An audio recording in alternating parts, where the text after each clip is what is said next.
But I just want to make this quick statement.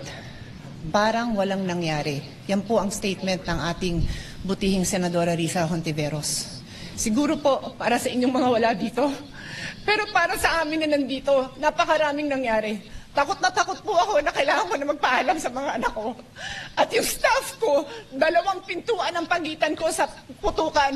Yung staff ko na si Claire, na 20 years na sa akin, nandun siya sa labas. She has a 12-year-old son. Kinuwento niya sa akin dito na tumatakbo siya, hindi niya alam kung saan siya pupunta. Kaya para sabihin niyo na walang nangyari. Napakasakit para sa aming lahat na nandito. And as I said, 2 pintuan ang nagpo-protect sa akin sa putukan.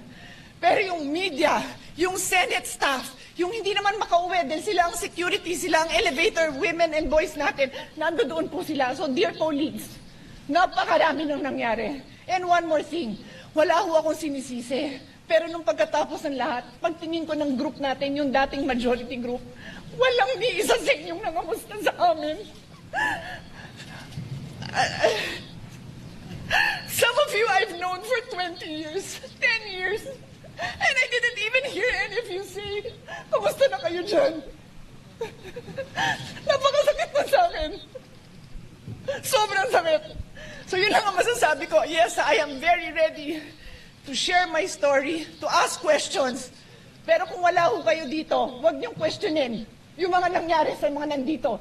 Dahil nandito kami, kasama ng staff namin, Senate staff. You have your own story, I respect that. But please respect my own story. Thank you, Mr. President.